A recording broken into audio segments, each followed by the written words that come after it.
The illusion of choice, personality, power, and the tribal geometry of democracy.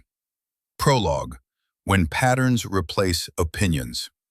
There comes a moment when observation matures into recognition. You follow one election, then another, across decades, continents, and civilizations. At first, the differences dominate your attention. Different slogans, different flags, different promises. But then, quietly, structure reveals itself. This moment is dangerous, because once you see the pattern, you cannot unsee it. Democracy, idea, and reality. Democracy, in its ideal form, promises rule by reason. Yet history tells a different story. In ancient Athens, the birthplace of democracy, citizens voted not after studying policy documents, but after listening to orators in the agora. Those who spoke well persuaded more than those who reasoned well. This was not corruption. It was humanity. The same society that celebrated philosophy condemned Socrates, not because his ideas were wrong, but because his personality unsettled the collective identity. From the very beginning, democracy was shaped less by ideas than by who embodied them convincingly. The illusion of issue-based voting. Modern democracies insist they have evolved beyond emotional politics. Yet observe elections in the United States. In 1960, the televised debates between John F. Kennedy and Richard Nixon changed history, not because of policy differences, but because of appearance. Radio listeners thought Nixon won. Television viewers chose Kennedy. The issue positions were similar. The personality projection was decisive. This was not an anomaly. It was a preview. When issues fail completely. In Weimar Germany, voters did not abandon democracy because they misunderstood policy. They abandoned it because democracy felt humiliating, weak, and chaotic. Adolf Hitler did not rise by presenting superior economic plans. He rose by projecting certainty, belonging, and restoration of pride. The electorate did not ask, "Is this policy sound?" They asked, "Does this man speak for us?" Issues followed allegiance, not the other way around. Personality as political infrastructure. Long before modern media, Max Weber identified charismatic authority as a destabilizing force. Consider Napoleon Bonaparte. France did not abandon monarchy for rational republicanism alone. It followed Napoleon because he embodied national destiny. Institutions bent around personality. Law followed legend. Modern candidates differ only in scale, not in structure. Constituencies are older than ballots. In Kenya, electoral alignments often follow ethnicity and region, but this is not uniquely African. In 19th century Britain, voting followed class and land ownership. In post-Civil War America, race determined political loyalty for generations. The ballot did not create these divisions. It merely formalized them.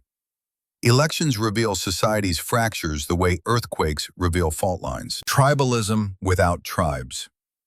In post-war Europe, tribal language disappeared, but tribal behavior did not.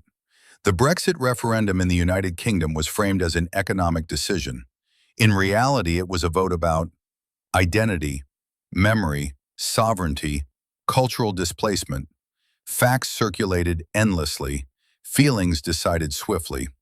Modern tribalism wears suits and speaks policy language, but it remains tribal. Media as kingmaker. In the early 20th century, radio transformed politics. Franklin D. Roosevelt mastered radio through his fireside chats, creating emotional intimacy with millions. Television later crowned telegenic leaders. Social media now completes the cycle. The medium does not merely transmit politics, it reshapes what kind of politics survives. Candidates who provoke algorithmic emotion dominate visibility. Those who govern quietly vanish. Geopolitics as identity war. During the Cold War, global politics was framed as ideology. But beneath capitalism versus communism lay something deeper: identity, fear, civilizational self-definition. Citizens were mobilized not by trade statistics, but by narratives of existential struggle. Today, global rivalries repeat the pattern. New language, same psychology. States perform morality. Citizens absorb belonging. Polarization is structural. In the late Roman Republic, politics polarized into factions loyal to individuals, not institutions. Julius Caesar did not destroy the republic by policy. He did so by commanding personal loyalty that outgrew constitutional limits. When institutions weaken, personality expands. Polarization is not modern, it is historical. The rational voter never existed. Political theorists once imagined voters as calculators of interest. History laughs at this fantasy. Peasants voted for kings. Workers voted for elites. Citizens voted against their material interests, again and again. Why? Because humans do not vote to optimize outcomes. They vote to affirm identity. The moral certainty trap. Every age believes it alone sees clearly. Religious wars were fought by people convinced of righteousness. Revolutions were driven by moral certainty. Today's political divisions differ only in vocabulary. The danger is not disagreement, it is absolute moral confidence. Can democracy be restrained? Some societies manage democracy better, not because voters are wiser, but because institutions are stronger. Independent courts, slow constitutional change, civic education, media restraint. Where these weaken, personality rushes in. History confirms this relentlessly. The mirror never lies. Democracy does not show us who we want to be. It shows us who we are, our fears, our loyalties, our instincts. The ballot is not a test of intelligence. It is a mirror of belonging. Elections are not competitions of ideas pretending to be human contests. They are human contests pretending to be competitions of ideas. And until societies confront this truth, they will continue mistaking ritual for reason, performance for policy, and personality for progress.